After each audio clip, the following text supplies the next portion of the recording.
दोस्तों, आज की कहानी है सासू माँ। दिन में तो आप आराम करती हो और रात को हमारी नींद हराम करती हो। दोस्तों, कहानी शुरू करने से पहले अगर हमारे चैनल को सब्सक्राइब नहीं किया हो तो कर लीजिए ताकि आपके पास पहुंचे और नया वीडियो।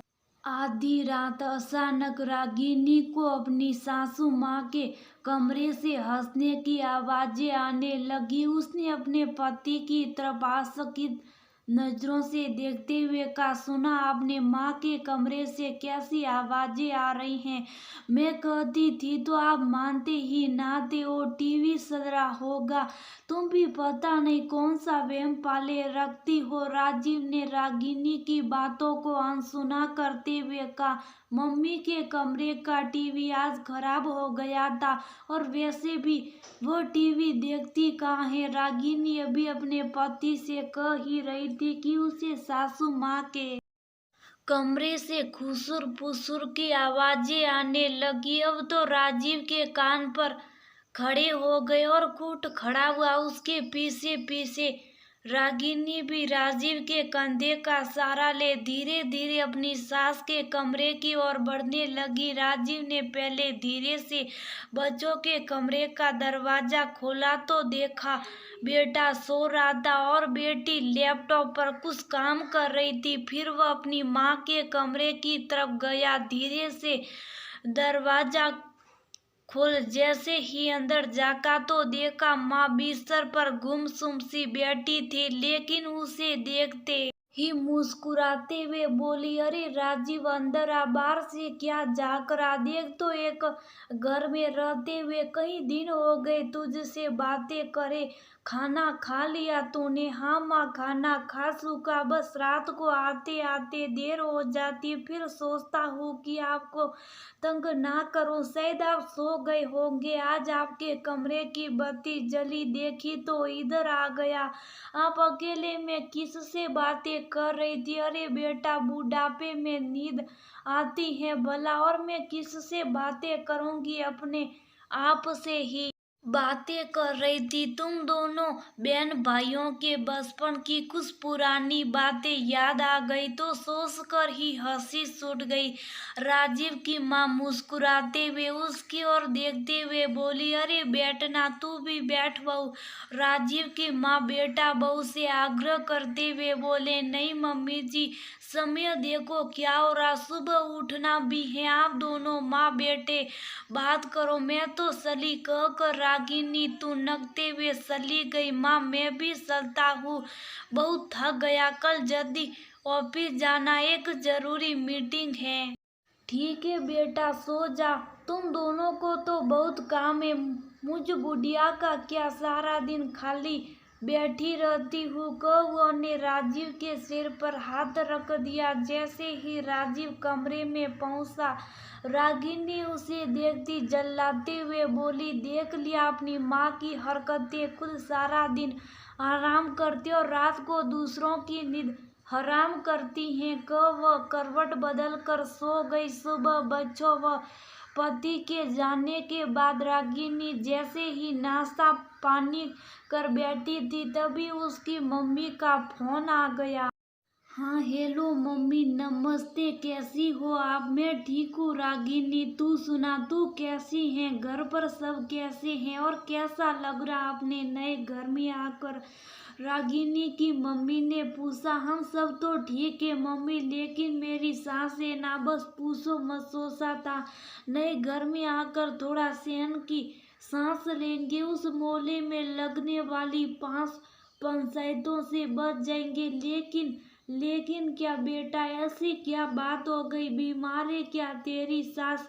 पता नहीं मम्मी, क्या परेशानी है उनको? यहाँ तो उनको एक अलग कमरा भी दे दिया। कमरे में सब सुख सुविधाओं के साथ टीवी भी है, लेकिन टीवी देखना तो वो ने बिल्कुल छोड़ दिया यहाँ कर। बस पता नहीं अकेले में खुद ही खुद क्या बड़बड़ाती रहती हैं। सस मम्मी, कई बार उनकी हरकतें देख कर ऐसा लगता है जैसे भूतों से बातें कर रही हो, कहकर रागिनी ने उन्हें रात वाला किस्सा सुनाया। क्यों, तुम कम हो क्या बातें करने के लिए जो हमारी समधन भूतों से बातें करेगी? रागिनी की मम्मी हंसते हुए बोली।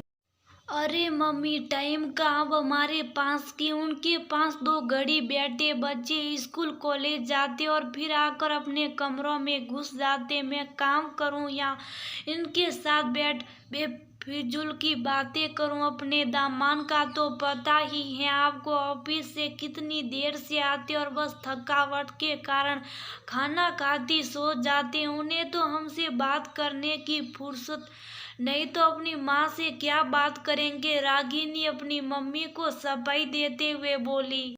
बस बेटा, फिर तो सही, तेरी सास भूतों से बातें करती है, अकेला में इंसान भूतों से बातें करेगा या फिर अपने आप से थोड़ा समय बिताओ अपनी सास के साथ। इस उम्र में अपना पुश्तैनी मकान और सगी साथी छूटने का दर्द कम था क्या, जो तुमने उन्हें अकेला छोड़ दिया?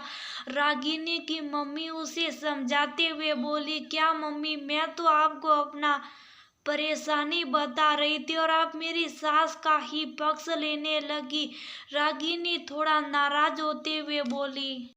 रागिनी, मैं तो सही का पक्ष ले रही हूँ। अगर तेरे ससुर होते तो फिर भी अब तुम लोगों का ही सहारा है उन्हें। इस उम्र में बड़े बूढ़ों को अपने का समय ही चाहिए, कोई उनके साथ 2 घड़ी बैठ जाए, उनका हाल चाल जाने, बस इतना ही तो चाहते हैं वो। वैसे बेटा, समझाना मेरा फर्ज था, आगे तेरी मर्जी। हाँ, एक बात बताना भूल गई, तेरा भाई भी यहाँ से शिफ्ट करने की सोच रहा। तेरी बातें सुनकर डर लग रहा है कि कहीं मुझे भी वहाँ अकेलेपन का अवसाद ना घेर ले, और हाँ, कहीं अकेलेपन के कारण मुझे भी वहाँ जाकर भूतों से बातें ना करनी पड़ जाए। रागिनी की माँ उसे सच्चाई का आईना दिखाते हुए बोली। कैसी बातें कर रहे हो मम्मी आप? वो तो ठीक ही तो कह रही हो बेटा, मुझे तुम घर में रहते हुए अपनी सास से बात करने की फुर्सत नहीं है। यहाँ तो तेरी भाभी नौकरी भी करती हैं, तो मैं उससे क्या उम्मीद रखूं? रागिनी कुछ और कहती उससे पहले ही उसकी माँ ने उनकी बात बीच में काटते हुए बोली। अच्छा बेटा, फोन रखती हूँ, तू बहुत बिजी हो गई है ना? यहाँ आकर माफ करना, तेरा इतना समय लिया। रागिनी को सोच में डूबा हुआ छोड़ उसकी माँ ने फोन रख दिया। अपनी माँ की बातें सुन रागिनी जड़वसी वहीं बैठी रह गई। उसके भी तो पापा नहीं, उसकी मम्मी भी तो सासू माँ की उम्र की हैं। सही कह रही है मम्मी, जब मैं घर में रहकर सासू माँ को समय न नहीं दे पाने का बहाना बना सकती हूँ, तो भाभी के पास तो सचमुच समय नहीं। सबसे बड़ी बात, वह तो कमाती है। नहीं नहीं, मेरी भाभी ऐसी नहीं। फिर मम्मी भी तो बहुत अच्छी है, अब तक भी तो कितना ध्यान रखती आई है मम्मी का। न फिर आगे क्यों नहीं रखेगी, लेकिन कभी वह भी दूसरी जगह जाकर मेरी तरह दूसरों की बातों में ना आ जाए। मेरी सास भी तो अच्छी है, कभी कोई टोका टोकी नहीं की, लेकिन यहाँ आने के बाद मैं खुद ही तो बदल गई। हाई सोसाइटी का रंग सट गया मुझ पर, सिर्फ अपना व बच्चों का सुख दिखने लगा मुझे, और सासू माँ एक बोझ है। भगवान, कितनी स्वार्थी हो गई थी मैं सोचते हुए।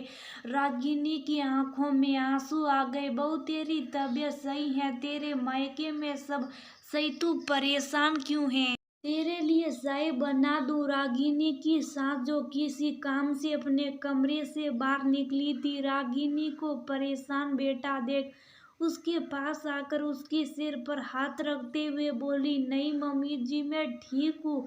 आपने चाय नाश्ता कर लिया? हाँ बहू, कब का? चलो तो नीचे चलते हैं, थोड़ी देर पार्क में बैठेंगे। देखो ना मम्मी, सावन का महीना और मौसम भी कितना सुहाना, नीचे बैठ मौसम का आनंद लेते, कितने दिन हो गए आपके साथ बैठे। सुनकर रागिनी की सास की आंखों में चमक आ गई। वह झटपट नीचे चलने के लिए तैयार हो गई और कुछ देर बाद ही सास बहू पार्क में बैठ मौसम का मजा लेते हुए गप्पे लड़ाने लगी। दोस्तों, माना आजकल का जीवन बहुत भागदौड़ भरा है, लेकिन क्या इस व्यस्त दिनचर्या में से हम कुछ पल अपने बुजुर्ग माता पिता या सास ससुर के लिए नहीं निकाल सकते?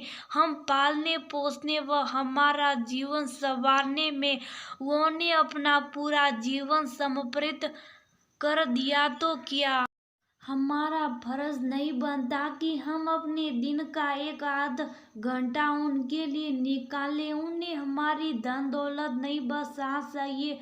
यही उनके जीवन की सजवनी व नव ऊर्जा संसार है।